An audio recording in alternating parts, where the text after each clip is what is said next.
आज के वक्त में ना चाहे एक छोटा इन्वेस्टर हो या फिर बड़ा इन्वेस्टर हो जिसको नॉलेज भी हो और फिर कोई सोच रहा है कि कोई बिगनर हो कि मुझे पैसा लगाना है, तो वो ये सोचता है कि अगर मैं अपने 100 रुपए कहीं पे इन्वेस्ट कर रहा हूँ तो मुझे उसका 200 नहीं, मुझे 1000% रिटर्न चाहिए। तो ये कश्मकश ना लोगों के माइंड में आ जाती है, तो इसको लेकर आप क्या कहेंगे? ये जो 100 रुपए के 1000 रुपए की आपने बात करी है ना, हम्म। ये फिन इन्फ्लुएंसर्स जो यूट्यूब ट्विटर और टेलीग्राम वाले ना उन लोगों ने ज़्यादा फैलाई है। हम्म। कुछ समय पहले जब उनका पीएनएल रिवील किया गया तो ये पता चला कि वो खुद लॉसेस कर रहे हैं। हम्म। ठीक है, सो जैसे मैंने स्टार्टिंग में बताया था, इन्वेस्टमेंट एक जर्नी है। ठीक है, 100 के 1000 क्या 10,000 भी बनते हैं, हम्म। बट उसके लिए पेशेंस रखना पड़ता है। आपको कंटिन्यूस मॉनिटरिंग रखनी पड़ती है। इसीलिए काफ़ी सारे ऑप्शंस, म्यूचुअल फंड जैसे ऑप्शंस है कि लोग अगर खुद स्टॉक पिकिंग नहीं कर पाते हम्म। तो म्यूचुअल फंड में आपको एक्सपर्ट्स मिल रहे हैं जो बहुत बड़े बड़े दिग्गज है, जो मार्केट के बहुत अच्छे से समझते हैं, वो लोग आपके बिहाफ पे इन्वेस्टिंग कर रहे हैं। हम्म। ठीक है, तो सेबी ने कुछ टाइम पहले ये जो 100 के 1000 बनाने वाले जो लोग हैं जो ऐसे प्रोमिस करते थे, बिल्कुल। उनके अगेंस्ट में बहुत अच्छा स्टेप लिया है, उनके अगेंस्ट में एक्शन लिया, जिसकी वजह से ये चीज़ें बहुत कम हो गई है। हम्म। सो हमको रियलिस्टिक रहना भी बहुत ज़रूरी है। हम्म। ऐसी कोई स्कीम अवेलेबल नहीं है जो एक हफ्ते में 100 का 1000 करके दे देगी क्या। Hmm. It has to be a consistent efforts that you need to make. हुँ। बिल्कुल, मतलब जैसे कि आप ये कह रहे हैं कि पेशेंस होने बहुत ज़रूरी है कि मतलब रातों-रात अमीर बनना तो देखिए इम्पॉसिबल हो जाता है कई टर्म्स कंडीशन में। मैं ना आपसे एक सवाल ये जानना चाहूँगी कि अगर कोई न्यू बिगिनर है, तो आप उसको क्या एडवाइस करेंगे कि सबसे स्टार्टिंग में अगर वो कहीं पे अपना पैसा इन्वेस्ट कर रहा है, तो उसके लिए क्या चीज़ सेफ रह सकती है? इक्विटी मार्केट थोड़ा-सा देखिए हाथ जलने के चांसेस वहाँ पे रहते हैं कि अक्सर हर कोई ये एडवाइस करता है। तो इसके अलावा और क्या-क्या ऑप्शन उसके पास मौजूद हो सकते हैं? सो बहुत अच्छा सवाल आपने पूछा है ये संध्या जी। सो अगर कोई नया निवेशक आता है, उसको अपनी इन्वेस्टमेंट जर्नी चालू करनी है, हुँ। तो एक सबसे इम्पॉर्टेंट चीज़ जो हर कोई मिस कर जाता है, वो है कि पहले आपको अपने इमरजेंसी फंड्स सिक्योर करने हैं। और साथ में आपके अगर कोई हाई इंटरेस्ट रेट वाले लोन्स चल रहे हैं, for example credit card loans, पहले आपको वो ख़त्म करने हैं। हुँ। उसके बाद आप आइए इन्वेस्टमेंट पे। हुँ।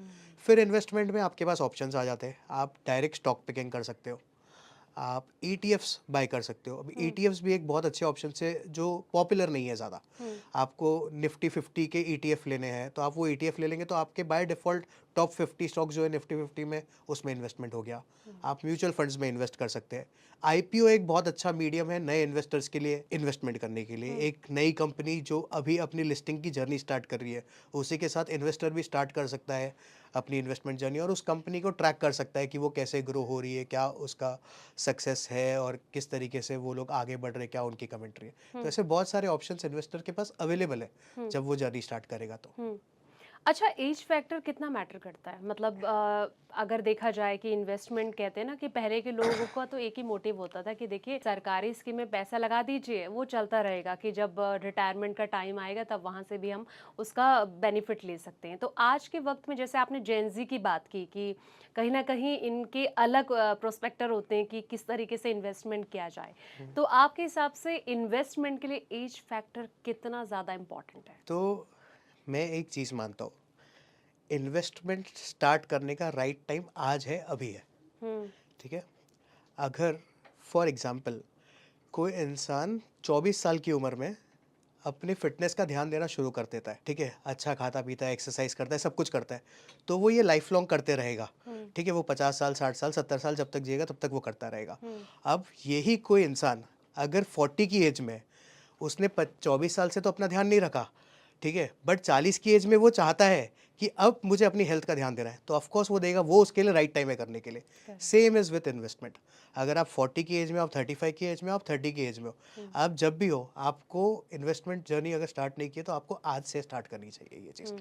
हाँ, थोड़े डिफरेंसेस आते हैं रिटर्न्स में ऑफकोर्स, क्योंकि कंपाउंडिंग एक बहुत बड़ा फैक्टर प्ले करता है इन्वेस्टमेंट के रिटर्न में। हुँ। तो आप जितना जल्दी स्टार्ट करेंगे उतने ज़्यादा कंपाउंडिंग रिटर्न्स आपको मिलेंगे। हुँ। बट ये कोई एज लिमिट नहीं होती कि आपको कब स्टार्ट करना चाहिए क्या। अगर आप 25 की एज में आप 5,000 की एसआईपी स्टार्ट करोगे तो आपको शायद रिटायरमेंट तक वो 3-4 करोड़ रुपए बन जाएंगे, और वही आप 40 की एज में स्टार्ट करोगे तो वो 60-70 लाख रुपए बनेंगे। हुँ। बट इन्वेस्टमेंट जर्नी आपको स्टार्ट करनी चाहिए एज अर्ली एज पॉसिबल। बिल्कुल। अच्छा, एफडी, आरडी की अगर मैं बात करूँ, जो जितनी भी सरकारी स्कीम्स हो गया, बॉन्ड हो गया, इनको आप कितना सेफ़ मानते हैं? सेफ़ तो चलिए मैं मा कहती हूँ कि ये हैं, लेकिन इन्वेस्टमेंट के हिसाब से आप कितना इन पे ट्रस्ट कर सकते हैं कि यहाँ पे पैसा लगाया जा सकता है?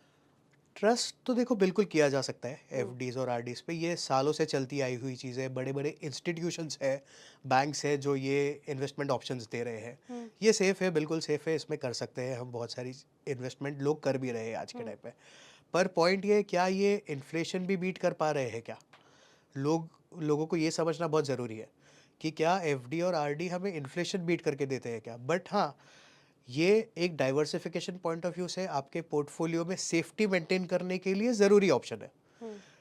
तो यहाँ पर इन्वेस्टमेंट करना चाहिए, but to a limited exposure. हुँ। लेकिन हाँ, इसी में एक सवाल मैं ऐड ऑन करना चाहती थी कि एफडी-आरडीज़ मतलब क्यों पिट रहे हैं? जिस तरीके से इक्विटी का इतना क्रेज़ हो गया है, ईटीएफ्स की आप बात कर रहे हैं, वो भी तेज़ी से बढ़ रहा है, और सबसे बड़ी चीज़ जो एक मंत्र बन चुका है, एसआईपी। एसआईपी जो क्रेज़ मार्केट में हम देख रहे हैं, लोग इस पर बढ़-चढ़ कर बातचीत भी करते हैं, जानने की इच्छुक रखते हैं कि आखिर ये क्या चीज़ है, किस तरीके से इन्वेस्ट किया जाना चाहिए, कैसे इन्वेस्ट किया जाना चाहिए, कितना रिटर्न मिलेगा, बहुत वगैरह-वगैरह सवाल होते हैं। तो ये ऐसा नहीं लगता कि इनकी वजह से ये पिट चुके हैं अच्छे से? बिल्कुल, ये एक बहुत बड़ा प्रॉब्लम स्टेटमेंट है आज हमारे कंट्री में। अवेयरनेस और लोगों को समझाना, इन पॉपुलर ऑप्शंस के बारे में लोगों को बताना, ये बहुत ज़रूरी है। एफडी आरडी के बारे में ऑलरेडी इतने सालों से इतनी अवेयरनेस है, तो लोग इसमें इन्वेस्टमेंट कर रहे हैं। इंडिया में क्या है ना, एक चीज़ मैं आपको बताता हूँ कि फाइनेंशियल एडवाइज़र बनना अनफॉर्चुनेटली बहुत आसान है। हुँ, कैसे?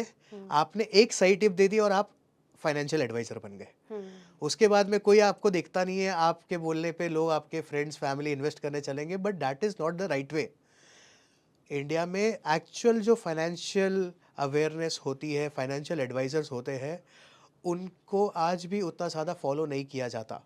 तो जैसे-जैसे ये चीज़ें बढ़ रही है हुँ, धीरे-धीरे, हम हुँ, भी इस पे काफ़ी काम कर रहे हैं। फाइनेंशियल एडवाइज़र्स हम भी अपॉइंट करते हैं हुँ, ग्राउंड लेवल पे, लोगों को अवेयरनेस फैलाने के लिए। तो जैसे-जैसे ये चीज़ बढ़ेगी, वैसे-वैसे जो नेक्स्ट जेन ऑप्शंस हैं इन्वेस्टमेंट के, हुँ। वो पॉपुलर होते जाएंगे और ज़्यादा, क्योंकि वो अच्छे अट्रैक्टिव रिटर्न्स देते हैं अगर आप सही तरीके से उनको करें तो, और साथ ही में वो आपका बैलेंस मेंटेन रखते हैं पोर्टफोलियो में।